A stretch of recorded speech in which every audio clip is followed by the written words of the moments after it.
Saddam Hussein نے والد کی وفات کے بعد بچپن کیسے گزارا؟ اس کی والدہ اسے چھوڑ کر کہاں چلی گئی؟ صدام کی پرورش کس نے کی؟ وہ کیسے فوج کے اعلیٰ ترین افسر بنے؟ ایران کے ساتھ جنگ کیوں لڑی؟ سیاست میں کیسے انٹر ہو کر وہ 2 دہائیوں سے زیادہ ایک کامیاب ترین صدر کیسے رہے؟ اور پھر زوال کا شکار ہو کر کیسے گرفتار کر لیا گیا؟ صدام حسین کی ابتدائی زندگی سے لے کر گرفتاری تک کی مکمل داستان اس ویڈیو میں آپ کے لیے پیش ہے۔ ویڈیو پوری دیکھیے گا۔ اس سے پہلے کہ باقاعدہ ویڈیو کا آغاز کریں، آپ سے چھوٹی سی ریکویسٹ ہے، چینل کو سبسکرائب کر کے ساتھ میں موجود گھنٹی کے نشان کو ہلکا سا دبا کر آل نوٹیفیکیشن آن کر دیں تاکہ میری ہر نئی آنے والی معلوماتی ویڈیو آپ تک بر وقت پہنچ سکے۔ تو آئیے شروع کرتے ہیں یہ ویڈیو۔ صدام حسین بغداد کے شمال میں واقع شہر تکریت کے ایک غریب گھرانے میں پیدا ہوئے۔ والد کی جلد ہی وفات کے بعد ان کی والدہ انہیں اپنے رشتہ داروں کے پاس چھوڑ کر کسی اور گاؤں چلی گئیں۔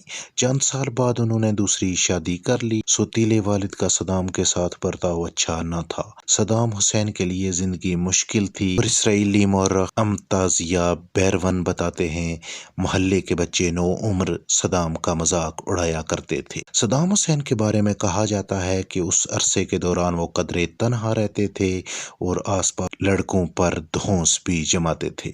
12 برس کی عمر میں انہوں نے اپنا گھر چھوڑا اور تکریت میں اپنے ایک چچا کے ساتھ رہنے لگے۔ ان کے یہ چچا یوں تو استاد تھے، لیکن تاریخ عراق پر کتاب the modern history of Iraq کی مصنفہ پی بی مار کہتی ہیں کہ ان کا ماضی خاصا دلچسپ تھا۔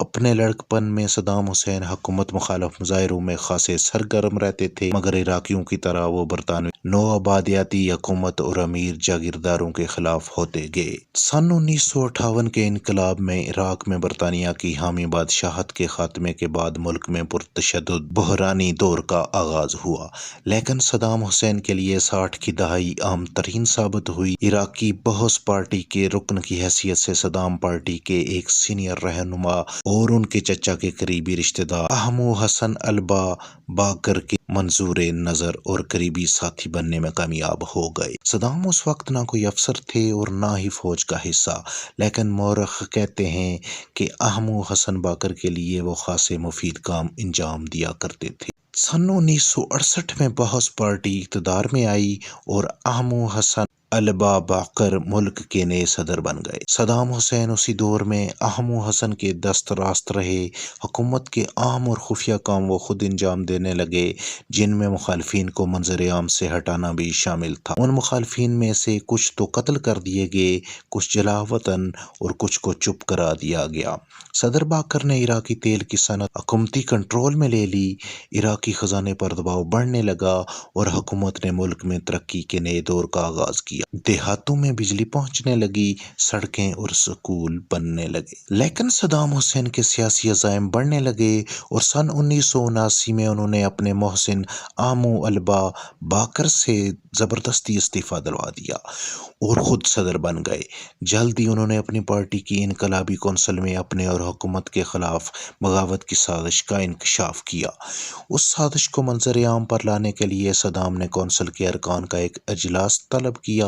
اس میں صدام حسین اسٹیج پر بیٹھے سگار پیتے دکھائی دیتے ہیں، جبکہ بغاوت میں ملوث افراد کے نام کی فہرست بآواز بلند پڑھی جاتی اور جنہیں باری باری اجلاس سے باہر لے جا کر گرفتار کر لیا جاتا ہے یا ہلاک کر دیا جاتا ہے۔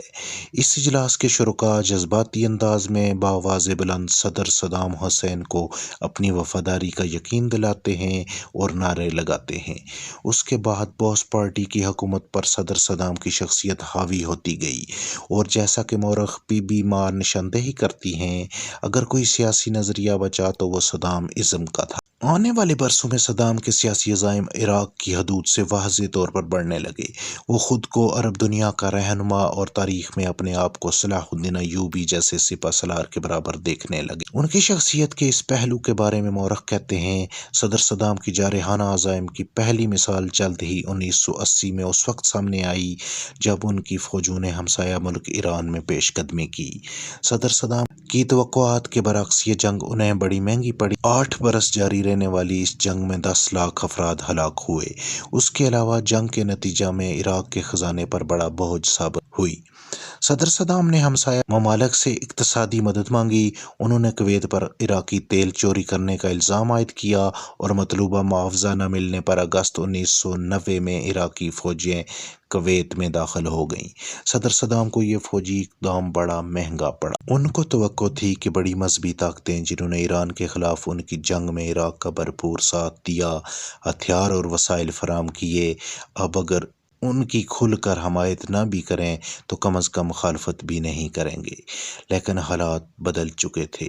امریکہ اور اس کے اتحادیوں کے لیے خلیج میں اپنے مفادات یعنی تیل اور اسرائیل کی حفاظت ہر قیمت پر ضروری تھی، اور اسی لیے امریکی قیادت میں آپریشن ڈیزرٹ اسٹار کے تحت دسمبر 1998 میں امریکہ اور برطانیہ نے عراق پر جنگ مسلط کر دی۔ تاہم معاملہ اس پر ختم نہیں ہوا۔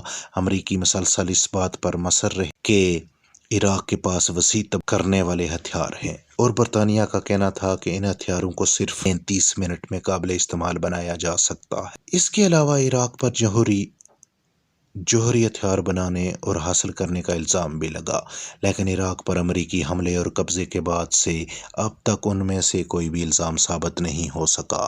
عراق امریکی اور برطانوی گٹھ جوڑ میں شامل ملکوں کو اگرچہ اقوام متحدہ اور سلامتی کونسل کی حمایت حاصل نہیں تھی، اور اقوام متحدہ کے معنی کاروں نے امریکی برطانوی گٹھ جوڑ سے کیے جانے والے دعووں کی تائید بھی نہیں کی تھی، تاہم اس گٹھ جوڑ سے حملہ کر دیا گیا اور امریکی گٹھ جوڑ نے عراق پر قبضہ کر لیا تھا۔ اس قبضے کے بعد 22 جولائی 2003 کو معزول صدر صدام کے دونوں بیٹوں دے اور قصے حسین کو عراق کے شمالی شہر موصل میں حملہ کر کے قتل کر دیا گیا۔